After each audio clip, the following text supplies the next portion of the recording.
Bonsoir à chacune et à chacun. Merci Monsieur le Président et je me joins aux remerciements qui ont été formulés à l'égard des services et à l'égard de la rapporteure pour le rapport oral qui a été fait. C'est toujours un peu long et fastidieux et donc cela mérite un encouragement. Je ne vais pas ici refaire les rétroactes de l'ensemble du dossier et du scandale des mandats fictifs occupés par des mandataires PS, CDH et MR et du reste du dossier. Mais dès le premier débat ici, il y a 2 semaines, nous avons conclu en indiquant qu'il y avait 3 axes de travail. Un enjeu de responsabilité politique d'abord, qu'alors personne n'assumait. Des réformes, oui bien sûr des réformes, évidemment des réformes. Et puis la nécessité de faire toute la transparence sur la nébuleuse Publifin pour mettre à plat ce système de mandataires fictifs et plus largement ce système de pratiques politiques à travers une commission d'enquête. Et donc la proposition qui vient aujourd'hui à l'ordre du jour, elle est simplement la suite logique et cohérente de ce qui est annoncé ici il y a 15 jours. Nous avons donc déposé ce texte et depuis lors aussi, il y a une série d'informations qui ont été mises au jour sur des rémunérations exorbitantes. On a parlé de sommes jusqu'à plus d'1 million d'euros, sur des pratiques fiscales et financières, sur des conflits d'intérêts ou encore sur ces flux entre les entités du groupe, entre celles-ci et les communes et peut-être aussi à l'égard des consommateurs et usagers. Ces éléments n'ont fait que confirmer la nécessité de se donner tous les moyens de faire la lumière sur cette affaire. Car il reste important de mesurer l'ampleur du séisme et d'agir en cohérence avec cette intensité, et cela passe par la lumière. Alors, depuis lors, les chefs de groupe, PS et CDH, ont déposé une autre proposition de résolution qui, à nos yeux, ne permettra pas d'atteindre cet objectif. Et il y a plusieurs différences. La première différence, c'est d'abord le champ d'investigation, qui est beaucoup plus étroit. Il n'y a pas un mot sur les mécanismes d'évitement fiscal. Il n'y a pas un mot sur les conflits d'intérêts. Pas un mot non plus sur le système des intéressements des administrateurs au bénéfice de certaines sociétés. On a parlé de Newin, y en a-t-il d'autres? On n'en sait rien. Pas un mot non plus sur le rôle de la cellule de contrôle des mandats locaux, ou la manière dont la tutelle est exercée par rapport à la légalité, par rapport à l'intérêt général. Pas un mot non plus sur les rémunérations des cadres dirigeants. On parle là du dirigeant.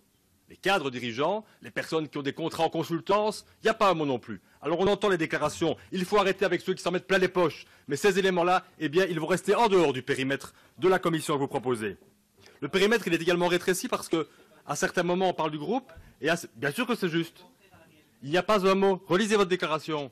Il n'y a pas un mot sur ces personnes, ces cadres dirigeants. Je sais ce que j'ai écrit. Ben moi, j'ai lu ce que vous avez écrit. Mais voilà, je sais ce que j'ai écrit. Tout ce que vous venez de dire, c'est pas parce qu'on ne met pas les mots, mot pour mot, exactement. Ah, ce que c'était dans l'implicite. Dans contrôle des... Ben oui, évidemment, la clap du MR. Inscrivez-vous au cirque de Monaco, ça nous fera des vacances. Donc, non mais sérieusement... Sérieusement. Mais oui, très sérieusement, dans le concept rémunération, contrôle de rémunération dirigeant, tout cela est conclu. Et donc, il n'y a pas d'objection, et ça peut être acté, puisque ça peut vous rassurer. Mais je ne veux pas laisser dire quelque chose qui n'est pas exact. Ce que vous venez de dire... Ce que je dis est très exact, puisque j'ai lu votre texte. Enfin, on a encore le droit de s'exprimer. Faites des amendements alors à votre texte. Faites des amendements, hein. Mais pourquoi faire des amendements? Rémunération, je veux dire, c'est clair. Donc ça peut être acté ici, hein, il y a des comptes rendus, tout ce que vous venez d'exprimer est compris dans la volonté de ceux qui ont déposé la résolution. Vous aviez notre texte. Les acceptions ne sont pas les mêmes. Mon vocabulaire n'est pas votre vocabulaire. Ah non, chacun son vocabulaire, ça j'ai toujours dit. Chacun son vocabulaire, mais aussi chacun sa volonté.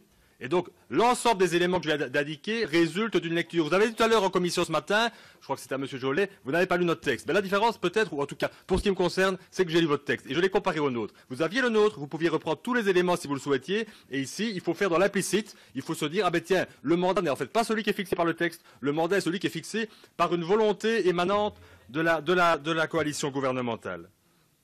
Plus encore alors. En refusant la commission d'enquête, effectivement, pour privilégier une commission spéciale, eh bien, vous refusez de donner au Parlement les pouvoirs dont il peut s'investir. Parce qu'une commission d'enquête, c'est effectivement un levier. C'est un levier pour permettre au Parlement de fixer la conduite des choses lui-même. On n'est pas ici dans une démarche à laquelle Publifin doit consentir. On est ici dans une démarche que le Parlement doit conduire lui-même. Alors effectivement, il y a la convocation des témoins, mais c'est aussi la saisie des pièces, c'est aussi le témoignage sous serment, assorti de sanctions pour ceux qui chercheraient à dire autre chose que la vérité. Et donc, ce qui est crucial pour nous, c'est qu'on cesse d'avoir une entité extérieure qui fixe finalement la manière dont les choses doivent se passer et qu'on puisse avoir le Parlement qui se donne les outils pour agir. Alors certains ont dit, et vous l'avez d'ailleurs dit vous-même, que la commission spéciale pourra se transformer en commission d'enquête si certains ne viennent pas. D'abord, quel aveu de faiblesse, évidemment. Mais au-delà de cela, cela ne résout rien. Qu'en est-il par rapport aux pièces et aux documents? Qu'en est-il par rapport aux personnes qui viendront nous raconter des fariboles? Puisqu'il n'y a pas de serment. C'est tout le travail de la commission qui est ici mis en difficulté par l'absence de commission d'enquête. Faut-il encore rappeler que nous avons face à nous des personnes qui depuis 10 ans cherchent à utiliser toutes les ficelles pour éviter le contrôle de cette région?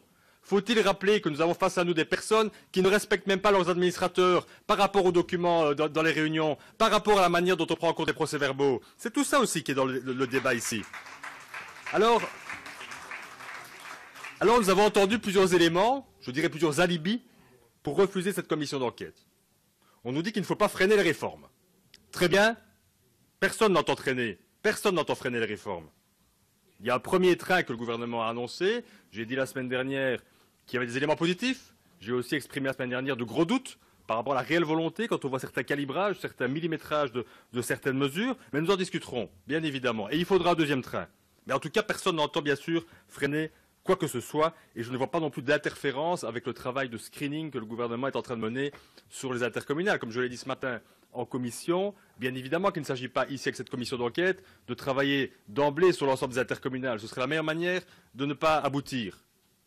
La résolution prévoit simplement le cas où, dans l'hypothèse où des éléments très problématiques viendraient à voir le jour, qu'elle puisse aussi s'en saisir, mais son objet est bien évidemment la nébuleuse Publi-Fin avec l'ensemble de ces entités. C'est de cela dont on parle. On nous dit aussi qu'une commission d'enquête prendra plus de temps. Et là, tout d'abord, il faut quand même se rappeler qu'une commission, elle est maître de ses travaux, c'est elle qui fixe l'agenda.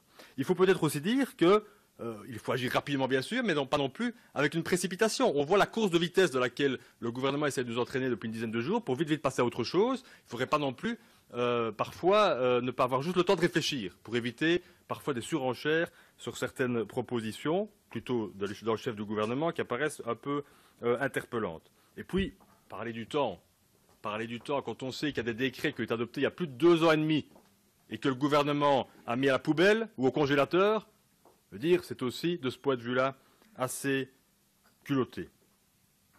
On nous dit aussi qu'on voudrait faire vaciller le gouvernement. Oufti, rien de moins. Faire vaciller le gouvernement. Alors le gouvernement serait donc sur le point de vaciller, parce qu'on creuserait plus profond. Eh bien moi, depuis l'opposition, je dis stop à ce procès d'attention à l'égard du gouvernement. Je ne pense pas que le gouvernement ait quelque chose à craindre d'un travail en profondeur par rapport à la transparence sur cette nébuleuse, mais nous verrons. En tout cas, le procès d'attention, il est donc le fait de la coalition gouvernementale et pas de l'opposition. On nous dit aussi qu'une commission d'enquête suppose des délits pénaux. Et en même temps, on nous dit par ailleurs qu'attention des interférences avec le pouvoir judiciaire et aux droits de la défense. J'observe d'abord le caractère contradictoire des deux arguments, mais au-delà de cela, l'argument des délits pénaux, c'est juste du n'importe quoi. J'ai évoqué tout à l'heure le professeur Delperret en commission. Quant aux droits de la défense, là aussi, depuis les difficultés qui ont été rencontrées il y a plusieurs décennies, le législateur a revu sa position, la doctrine est assise maintenant. J'ai cité tout à l'heure le professeur Heutendal qui était extrêmement clair par rapport à ça. Alors bien évidemment, il ne s'agit pas de se transformer en juge. Il n'est absolument pas question de se transformer en juge. Simplement, c'est un outil que le Parlement a à sa disposition et qui, pour l'exercice de ses fonctions, peut ainsi utiliser les pouvoirs du juge d'instruction. On nous dit alors que la commission d'enquête ne respecterait pas la séparation des pouvoirs. Là, c'est le plus énorme. La commission d'enquête, elle est fondée sur la Constitution et sur la loi spéciale. C'est elle qui en pose les principes. Elle repose aussi sur une loi très ancienne, qui n'a pas été censurée par la Cour constitutionnelle.